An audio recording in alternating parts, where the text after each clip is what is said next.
लग्नास नकार दिल्याचा जुना राग मनात ठेवून गर्भवतीची हत्या केल्याची धक्कादायक घटना सोलापुरात घडली आहे। सोनी गणेश रामपुरे असं मृत महिलेचं नाव आहे। तर या प्रकरणी बापू सुरेश आरगोड याला अटक करण्यात आलेली असून 3 दिवसांची पोलीस कोठडी सुनावण्यात आली आहे। मृत सोनी ही 9 महिन्यांची गर्भवती असल्यामुळे आपल्या आईकडे राहण्यास आलेली होती। 19 एप्रिलला शेजारी राहणाऱ्या आरोपी बापू आरगोड मोठ्या आवाजामध्ये गाणी लावून नाचत गोंधळ करत होता।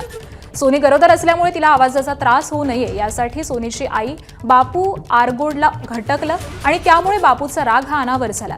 त्याने लक्ष्मी म्हेत्रेंना शिवीगाळ आणि धक्काबुक्की करण्याचा प्रयत्न केला। भांडण सोडवण्यासाठी आलेल्या सोनीला देखील मारहाण केली। तिचा गळा दाबत तिला भिंतीवरती आदळलं आणि त्यानंतर सोनी जागीच रक्ताच्या थारोळ्यात कोसळली। तिला रुग्णालयामध्ये दाखल केलेलं असता डॉक्टरांनी तिला मृत घोषित केलं। एबीपी माझा, उघडा डोळे बघा नीट।